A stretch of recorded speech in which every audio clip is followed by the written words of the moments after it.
भक्त प्रहलाद की कथा हिंदू पुराणों की अमर गाथा है, जो विष्णु पुराण, भागवत पुराण और हरिवंश पुराण में विस्तार से वर्णित है। यह कथा भगवान विष्णु के नरसिंह अवतार की लीला, अधर्म पर धर्म की विजय और अटल भक्ति की महिमा को श्रद्धा पूर्वक प्रस्तुत करती है। प्रहलाद का चरित्र भक्तों के लिए आदर्श है, जो दर्शाता है कि सच्ची भक्ति से कोई भी विपत्ति पार हो सकती है। उदय और वरदान। प्राचीन काल में दैत्यराज हिरण्यकश्यपु का राज था, जो ब्रह्मा जी के पुत्र कश्यप ऋषि और दिति का पुत्र था। उसके भाई हिरण्याक्ष का भगवान वराह ने वध किया था, जिससे क्रोधित होकर हिरण्यकश्यपु ने ब्रह्मा जी की अत्यंत कठिन तपस्या की। प्रसन्न होकर ब्रह्मा जी ने उसे वरदान दिया, वह न दिन में मरेगा, न रात में मरेगा,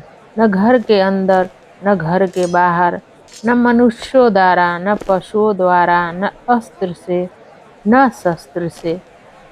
इस वरदान से अभिमानित होकर हिरण्यकश्यपु ने स्वयं को विश्व का स्वामित्व घोषित। उसने तीनों लोकों पर विजय प्राप्त की, देवताओं को हराया और विष्णु भक्ति पर प्रतिबंध लगा दिया।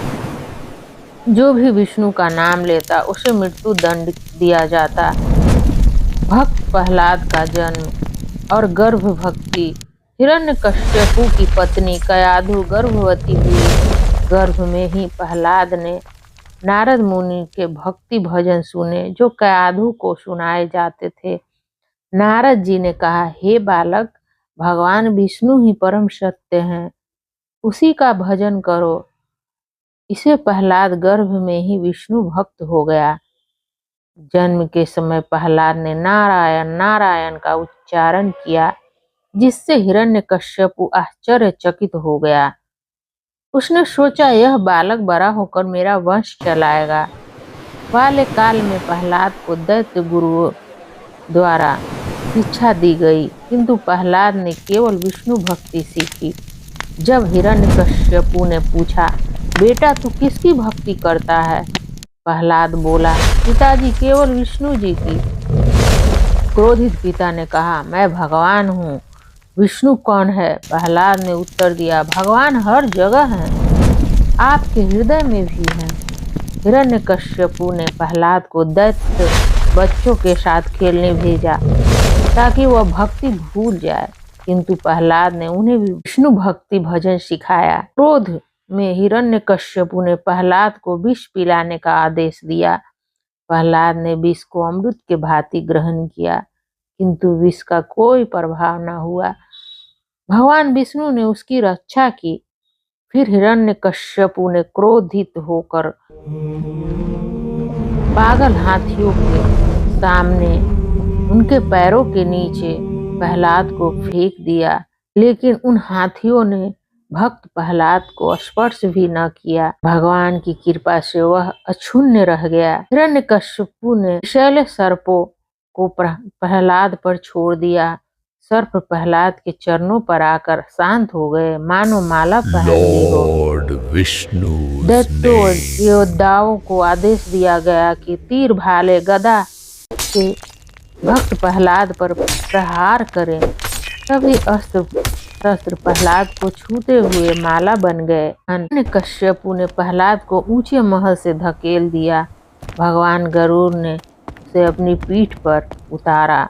राक्षसों को प्रहलाद को खाने भेजा, किंतु वे प्रहलाद की भक्ति से शांत हो गए। प्रहलाद को हाथ पर बांधकर समुद्र में फेंका गया। भगवान ने मछली रूप धारण कर रक्षा की। की बहन होलिका को वरदान था कि अग्नि उसे कभी न जला सकती है। उसने प्रहलाद को गोद में उठा चिता पर बैठ गई। प्रहलाद ने भक्ति भजन गाए, हरि अनंत हरि कथा अनंता। भगवान की कृपा से अग्नि होलिका को भस्म कर गई। प्रहलाद सुरक्षित रहा। यह घटना होलिका दहन और होली पर्व का प्रतीक माना जाता है। एक संध्या काल में हिरण्यकश्यपु ने प्रहलाद को गोद में बिठाया और पूछा, तेरा विष्णु कहाँ है? दिखा। प्रहलाद ने खंभे की ओर इशारा किया। वहां है। खंभे से भयंकर गर्जना हुई और नरसिंह आधा मनुष्य आधा सिंह प्रकट हुए। नरसिंह ने हिरण्यकश्यपु को गोद में लिया, उठाया। दरवाजे की चौखट पर, न घर के अंदर न घर के बाहर, संध्या में न दिन में न रात में, नाखूनों से न अस्त्र से न शस्त्र विदीर्ण कर दिया। वरदान का हर अंश पूर्ण हुआ। नरसिंह ने प्रहलाद को आशीर्वाद दिया। प्रहलाद ने राज्य ठुकराकर वैकुंठ प्राप्त किया।